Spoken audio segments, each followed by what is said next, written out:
Genius, welcome back to the class. So genius, अपन कर रहे थे इंश्योरेंस क्लेम के इलस्ट्रेशन, जिसमें आज हम करेंगे इलस्ट्रेशन नंबर 5। तो चलिए पहले से अच्छे से रीड करेंगे।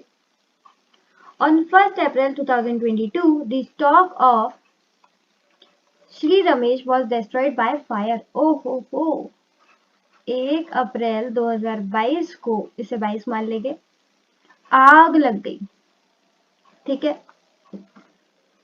but sufficient records were saved from which of the following particulars were ascertained। यानी कि कुछ रिकॉर्ड्स बच गए और उनकी वजह से हमारे पास कुछ इंफॉर्मेशन है। तो चलो इंफॉर्मेशन देखते हैं। Stock at cost 1 Jan 2021। ठीक है, पहली साल का है, ये अपन को ओपनिंग स्टॉक हो गया। Next, stock at cost 31 December 2021।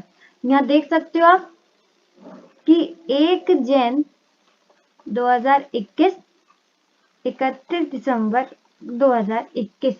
ठीक है, यानी कि ये क्या होगा, ये इनका नॉर्मल एक ईयर है पूरा, 1 जैन से 31 दिसंबर एक साल। ठीक, उसके बाद 31 दिसंबर से 1 अप्रैल कितने मंथ्स हो गए, 3 महीने। ये एक अलग पीरियड है। ठीक है, 2 पीरियड दे रखे हैं। अभी तक क्या होता था, अभी तक हमने जितने भी क्वेश्चन देखे थे उसमें सिर्फ एक ही पीरियड होता था, वो होता था यहां से, अलग पेन ले लूं, ग्रीन ले लूं, यहां से होता था ईयर एंड से लेके डेट ऑफ फायर तक, इतना ही तो पीरियड होता था। लेकिन इस क्वेश्चन में अपन को 2 दे रखे हैं, एक दे रखा है पूरे साल का पीरियड और एक हमारा ईयर एंड से लेके डेट ऑफ फायर तक। ठीक है, तो ये हो गया हमारा ईयर एंड का क्लोजिंग स्टॉक, यानी कि 21 का क्लोजिंग स्टॉक। ठीक है, उसके बाद परचेज ईयर एंडेड, यानी कि इस पीरियड की अपन को ओपनिंग स्टॉक भी दे रखा है और क्लोजिंग स्टॉक भी दे रखा है, परचेज भी दे रखी है। और देखते हैं आगे क्या क्या दे रखा है। सेल्स ईयर एंडेड, सेल्स भी दे रखी है। आप समझ रहे हो कि 1 जैन और 31 दिसंबर, ये जो पहला पीरियड ऑफ डाटा है, इसमें हमें सब कुछ दे रखा है सिवाय किसके, जीपी के। तो वो बैलेंसिंग फिगर आ जाएगा, कोई दिक्कत नहीं है, क्योंकि क्लोजिंग स्टॉक दे ही रखा है, तो जीपी अपना क्या आ जाएगा, बैलेंसिंग फिगर। ठीक है, अब देखो यहां तक बात हो गई।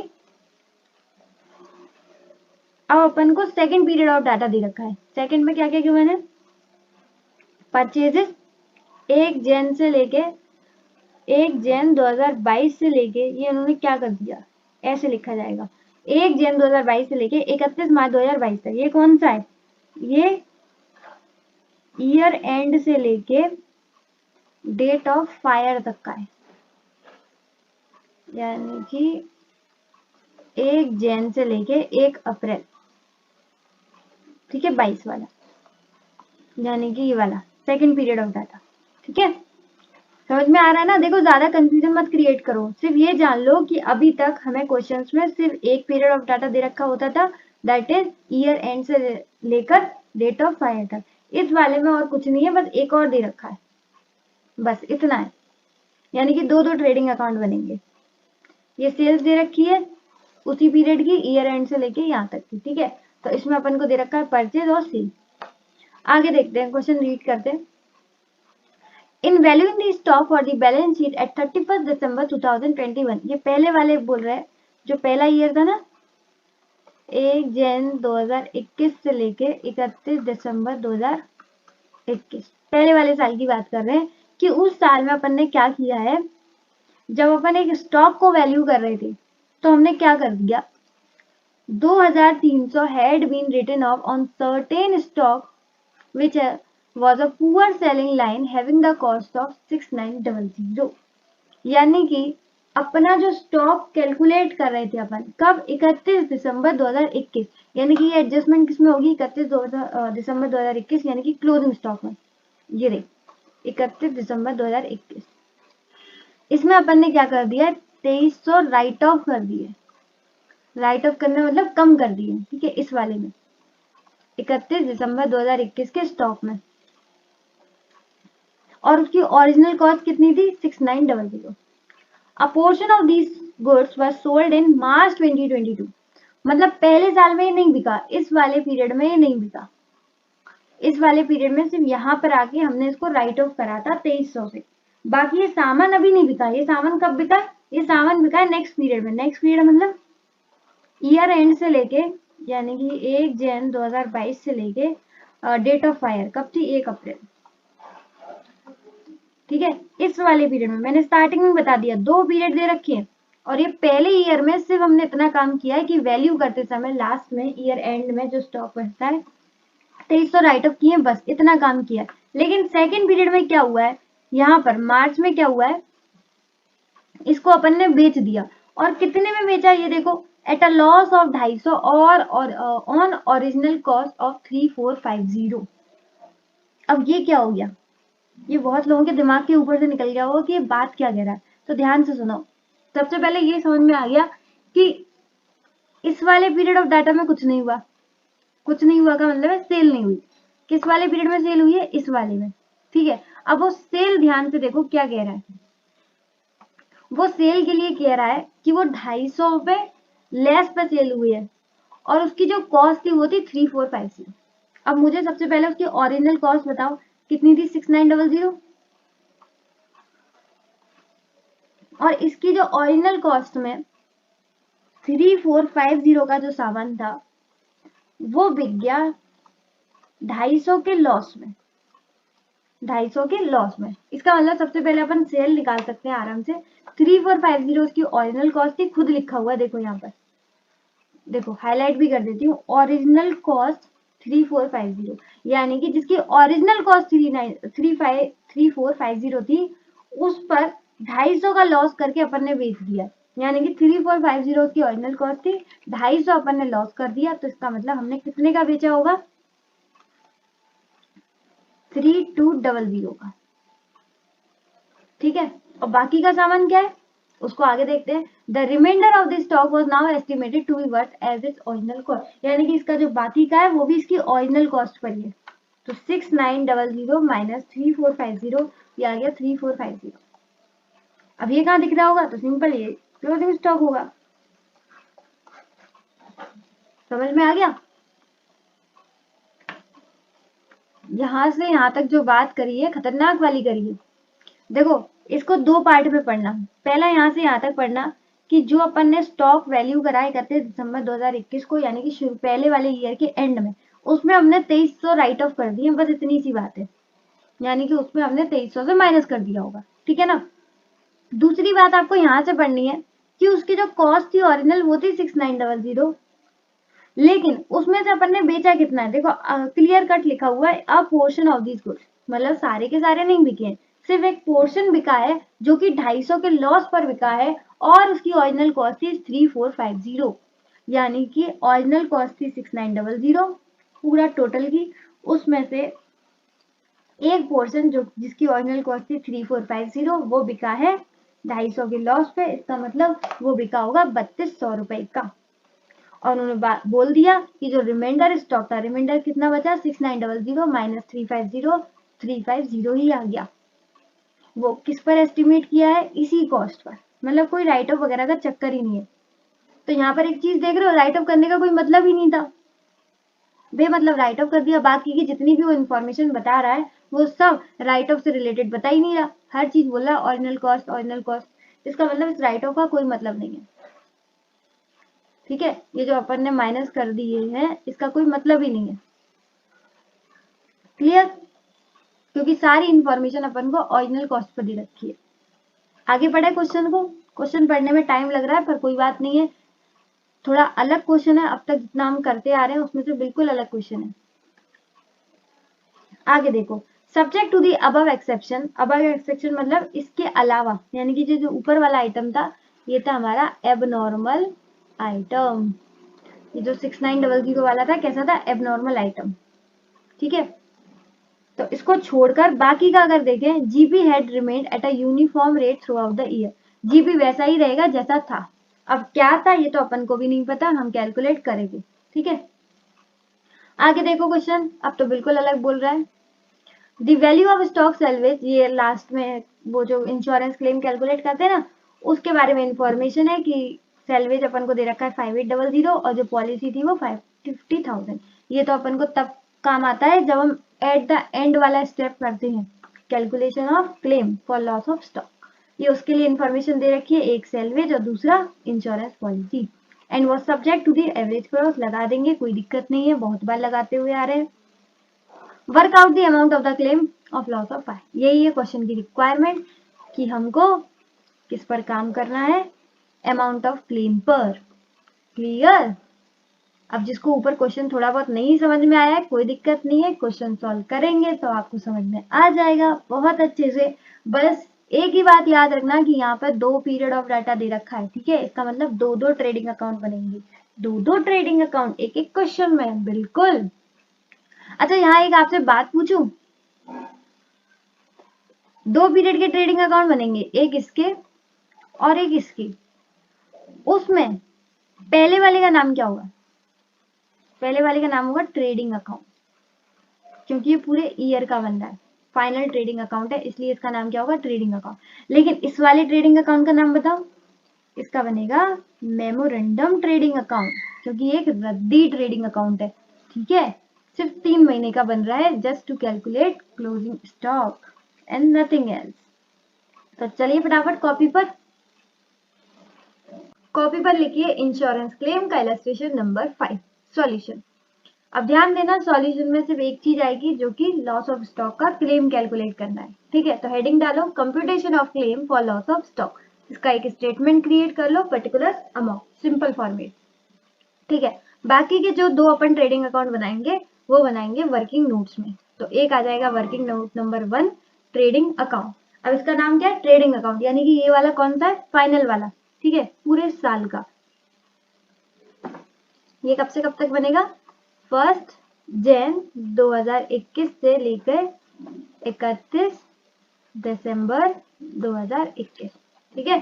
तो उसका फॉर्मेट भी वही है, पर्टिकुलर अमाउंट, एक साइड डेबिट एक साइड क्रेडिट। तैयार कर लो फटाफट। फिर सेकंड वर्किंग नोट में दूसरा ट्रेडिंग अकाउंट, इसका नाम क्या रहेगा? मेमोरेंडम ट्रेडिंग अकाउंट, ठीक है। ये कब से कब तक बन रहा है? ये बनेगा 1 जनवरी 2022 से लेकर 3 महीने का बनेगा, 31 मार्च 2022, ठीक है। फिर 1 तारीख को तो आगे लग गई थी। इसका भी फॉर्मेट सेम ही रहेगा, चाहे ट्रेडिंग अकाउंट हो या मेमोरेंडम ट्रेडिंग अकाउंट, सारे काम सेम ही होते हैं। यहाँ भी सेम, पर्टिकुलर अमाउंट, एक साइड डेबिट एक साइड क्रेडिट। अब यहाँ पर पहले जो अपन ने क्वेश्चन में एक चीज सॉल्व करी थी, याद है, एबनॉर्मल आइटम की सेल, पहले उसको रिकॉल कर लेते हैं। यहाँ पर तो एक आइटम था जिसकी कॉस्ट थी 6900, उसका एक पोर्शन जिसकी ओरिजिनल कॉस्ट थी 3450, इसे हमने 250 के लॉस पर बेचा था। इसका मतलब उसकी कॉस्ट कितनी थी? 3200 रुपए, ठीक है। बोल रहे थे रिमेनिंग कॉस्ट जो है वो उसकी ओरिजिनल कॉस्ट पर ही है, और हमने यहाँ पर उसका क्लोजिंग स्टॉक कैलकुलेट भी कर लिया था, कितना था? रिमेनिंग इसी वाला ही था, तो 6900 माइनस 3450, ये आ गया था 3450, ठीक है। तो ये देखो, ये जो एबनॉर्मल आइटम है, इसकी एक पोर्शन बिका है, इसका लॉस भी है, इसका क्लोजिंग स्टॉक भी है, ठीक है, इसकी सेल भी है और इसका क्लोजिंग स्टॉक भी है, बहुत सारी चीजें हैं इसकी। तो अपन इसका फॉर्मेट थोड़ा सा अलग बनाएंगे इस बार हम क्वेश्चन में नॉर्मल और एबनॉर्मल को बाइफरकेट करेंगे, ताकि नॉर्मल एबनॉर्मल का स्टॉक भी आ जाए, एबनॉर्मल का स्टॉक भी आ जाए, उसके बाद उसकी सेल भी हो जाए यहाँ पर, और लास्ट में क्लोजिंग स्टॉक भी बच जाए 3450, ठीक है। इसलिए हम फॉर्मेट कैसा बनाएंगे? पर्टिकुलर, नॉर्मल, एबनॉर्मल, फिर इन दोनों का टोटल कर देंगे, पर्टिकुलर, नॉर्मल, एबनॉर्मल दोनों का टोटल, क्योंकि एट द एंड तो हमें स्टॉक दोनों का जानना है ना, कि जिस दिन आग लगी उस दिन स्टॉक कितना था, वो चाहे नॉर्मल हो एबनॉर्मल हो, अपन को टोटल जानना है, तो एट द एंड टोटल कर देंगे, ठीक है। क्लियर आ रहा है ना समझ में? तो ये था हमारा एबनॉर्मल आइटम, और इसका अपन को सब पता है, इसकी सेल भी पता है, इसका क्लोजिंग स्टॉक भी पता है। और इसका ओपनिंग स्टॉक कितना रहेगा? इसका ओपनिंग स्टॉक रहेगा 6900। क्यों रहेगा 6900? क्योंकि हमने इसमें पिछले साल राइट ऑफ किया था, लेकिन अब उस राइट ऑफ को तो हमने पूरी तरीके से खत्म ही कर दिया, जो हमने राइट ऑफ किया था उसको अपन ने प्लस कर दिया, तो राइट ऑफ का यहाँ पर कोई भी काम नहीं है, ठीक है। बहुत स्टूडेंट इसी में डाउट हो जाते हैं कि ये जो पीरियड का जब हम मेमोरेंडम बनाएंगे तो यहाँ पर कुछ राइट ऑफ का करेंगे, नहीं, आपको राइट ऑफ का कुछ करना ही नहीं है। राइट ऑफ हमने किया था लास्ट ईयर के एंड में और वो अपन ने प्लस कर दिया ताकि हम नॉर्मल जीपी निकाल सके। तो वो जब हमने प्लस ही कर दिया तो अब कुछ बचा क्या, नहीं, ठीक है। अब मुझे बताओ इसमें क्या क्या डेटा अपन को क्वेश्चन में गिवन है और क्या क्या हम लिखते हैं। तो हम यहाँ पर लिखते हैं सबसे पहले ओपनिंग स्टॉक, फिर लिखते हैं परचेज, फिर आता है हमारा जीपी। वैसे यहाँ पे डायरेक्ट एक्सपेंसेस भी आते हैं पर वो है नहीं तो हमने उसको स्किप कर दिया। इधर आता है हमारा सेल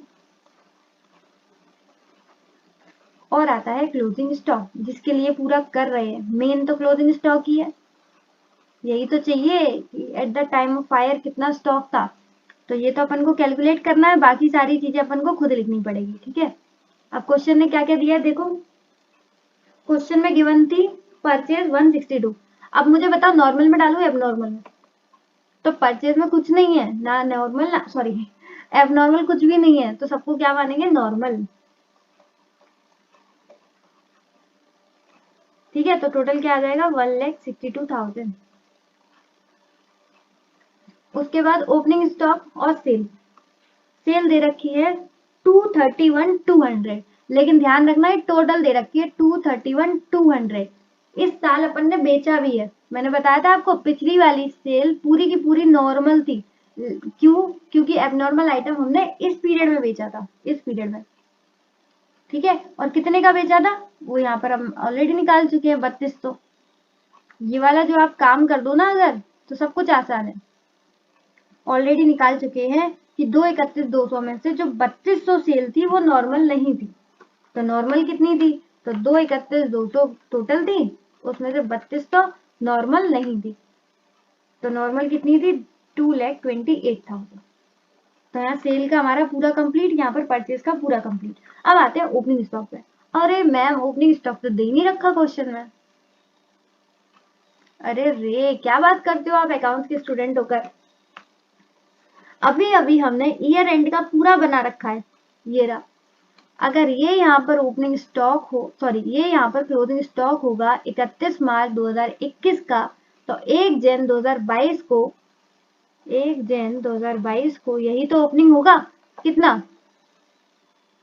81,900। अब अगेन ध्यान देना है कि वो टोटल था, तो उसमें एबनॉर्मल कितना था, एबनॉर्मल उसकी कॉस्ट क्लियरली गिवन थी 69,000। तो फिर नॉर्मल कितनी थी, माइनस कर लो 819,000 69,000 क्या आ गया 75,000, ठीक है ना। ये थी नॉर्मल। तो हमारा परचेज वाला पोर्शन कंप्लीट, सेल वाला पोर्शन कंप्लीट, ओपनिंग स्टॉक वाला पोर्शन कंप्लीट। क्लोजिंग स्टॉक अपन को कैलकुलेट करना है, यानी कि अब हमको क्या करना है, बस जीपी, जीपी आ जाए तो सब कुछ सेट है। अब जीपी की रेट हम ऑलरेडी कैलकुलेट कर चुके हैं, कितना 20%। लेकिन ध्यान देना ये जीपी किसका दे रखा है, सिर्फ और सिर्फ नॉर्मल आइटम का, एबनॉर्मल का नहीं। यानी कि 20% लगाएंगे हम इस वाली सेल पर, नॉर्मल वाली सेल पर, ठीक है।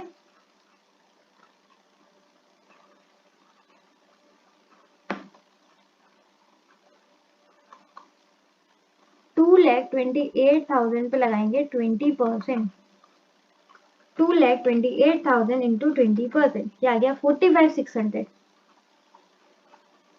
और मैम एबनॉर्मल का जीपी, अरे मेरे भाई एबनॉर्मल पे तो अपन को लॉस हुआ था, प्रॉफिट हुआ ही का था, तो यहाँ पर कुछ नहीं आएगा, ये टोटल प्रॉफिट हमारा यही हो जाएगा। एबनॉर्मल का लॉस, लॉस अपन क्रेडिट साइड लिखते हैं। कितना था लॉस, लॉस तो क्वेश्चन ने खुद बताया था 250। ये किस पर है, एबनॉर्मल पर, तो टोटल लॉस कितना हो गया 250। समझ में आ रहा है, यहाँ पर प्रॉफिट था तो प्रॉफिट लिख दिया टोटल में, यहाँ पर लॉस था तो टोटल में लॉस। अब मुझे बताओ कोई दिक्कत क्वेश्चन में, फिर से बता दूं एक बार। देखो परचेज अपन को गिवन थी, एक बार लास्ट बार देख लो, परचेज गिवन थी क्वेश्चन में 162, बताया नहीं था नॉर्मल है एबनॉर्मल है, तो सबको नॉर्मल मानकर टोटल में लिख लिया नॉर्मल। उसके बाद सेल गिवन थी अपन को क्वेश्चन में 231,200, लेकिन क्वेश्चन में क्लियरली मेंशन था कि जो हमारी एबनॉर्मल आइटम की सेल हुई है वो किस ईयर में हुई है, वो हुई है 1 जैन से लेके 31 मार्च यानी कि सेकेंड पीरियड वाले में, जहां पर आग लगी थी उस वाले में। और वो सेल कितने की हुई है ये क्वेश्चन ने नहीं बताया था, उन्होंने बताया था कि ये कॉस्ट थी उसकी और ये लॉस था, तो हमने पता कर लिया 3200 की थी। तो जब हमने निकाला कि एबनॉर्मल सेल इतनी थी तो माइनस करके अपन ने नॉर्मल सेल निकाल ली। उसके बाद ओपनिंग स्टॉक एक क्वेश्चन में नहीं गिवन था, हमने पहले वाले ट्रेडिंग अकाउंट से ओपनिंग स्टॉक यानी कि उसका क्लोजिंग स्टॉक, इस साल का ओपनिंग स्टॉक टोटल निकाल लिया 81,900। उन्होंने बोला था कि 6900 टोटल कॉस्ट है उसी एबनॉर्मल आइटम की, तो वो यहाँ से माइनस करके हमने नॉर्मल का ओपनिंग स्टॉक निकाल लिया। क्लियर। उसके बाद जीपी उन्होंने बोला था सब पर लगेगा नॉर्मल वाला, यानी कि ये, तो जो नॉर्मल सेल्स थी उस पर हमने लगा दिया 20%, और जो एबनॉर्मल सेल थी उस पर तो जीपी था ही नहीं, उस पर तो लॉस, वो भी कितना 250, तो टोटल हो गया 250। ठीक है। अब अपन को बस एक चीज चाहिए जो कि क्लोजिंग स्टॉक, फटाफट कैलकुलेट करते हैं इसे माइनस कर करके। तो पहले टोटल करते हैं इधर का 75,000 प्लस 162,000 प्लस 45,600, ये आ गया 282,600 282,600 माइनस कर देंगे नॉर्मल की सेल 228,000, तो ये आ जाएगा नॉर्मल स्टॉक। ठीक है।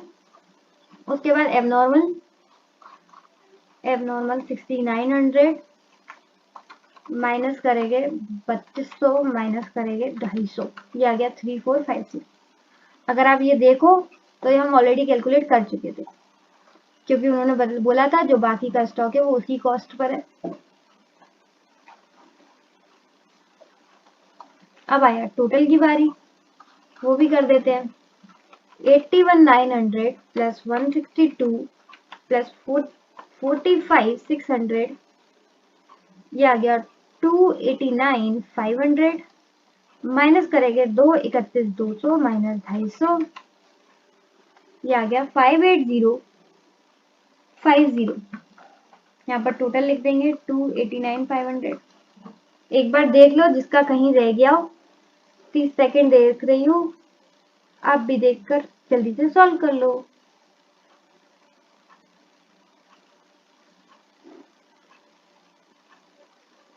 Five eight zero 50। ठीक है। तो चाहे नॉर्मल हो या एबनॉर्मल, स्टॉक तो हमारा पड़ा हुआ था ना, तो टोटल स्टॉक कितना था 58050। तो आ जाओ लास्ट एक ही काम करना है, computation of claim for loss stock. इसमें सबसे पहले हम लिखते हैं stock on the date of fire, कितना था 58050, ये कैलकुलेट किया था वर्किंग नोट नंबर 2 में। तो क्या टोटल हमारा लॉस हो गया? नहीं, कुछ तो सामान बच गया था, तो सेलवेज माइनस करेंगे 5800। ठीक है, क्वेश्चन में गिवन था। तो नेट लॉस देखते हैं हमारा क्या हो गया। 58050 गोडाउन में स्टॉक था, 5800 को बचा लिया गया, तो बचा 52,250, ये हो गया हमारा लॉस। अब क्या सारा का सारा क्लेम रिकवर हो जाएगा? क्या इंश्योरेंस कंपनी सब क्लेम दे देगी? नहीं, वो सिर्फ रेशियो में देगी, और ये मैं ऑलरेडी पहले के इलस्ट्रेशन में समझा चुकी हूँ, तो इस वाले में नहीं समझाऊंगी। इसमें मैं डायरेक्ट इंश्योरेंस क्लेम कैलकुलेट करूंगी बाय यूजिंग दी फॉर्मूला। कैसे करते थे? जो हमारा stock at the time of fire, मैं बोल रही हूँ तो राइटिंग पे मत जाना, ठीक है। और इसमें से कितना हमने पॉलिसी लिया है, ठीक है, तो ऊपर आ जाएगा इंश्योरेंस पॉलिसी अमाउंट, और यहाँ पर आ जाएगा नेट लॉस। ठीक है, तो उसी रेशियो में मिलेगा। अब हमारा स्टॉक था टोटल 58050, ये हमने जलने के लिए छोड़ दिया था, लेकिन हमने जो पॉलिसी ली थी वो सिर्फ और सिर्फ 50,000 की ली थी, तो वो सारा कैसे बेयर करेंगे? कुछ हम बेयर करेंगे, कुछ वो बेयर करेंगे। तो लॉस कितना हुआ था 52,250, अब इसमें से इस रेशियो में बढ़ जाएगा, डिवाइडेड बाय 58050, ये आ गया 45004। ये हो गई हमारी फाइनल क्वेश्चन की रिक्वायरमेंट खत्म।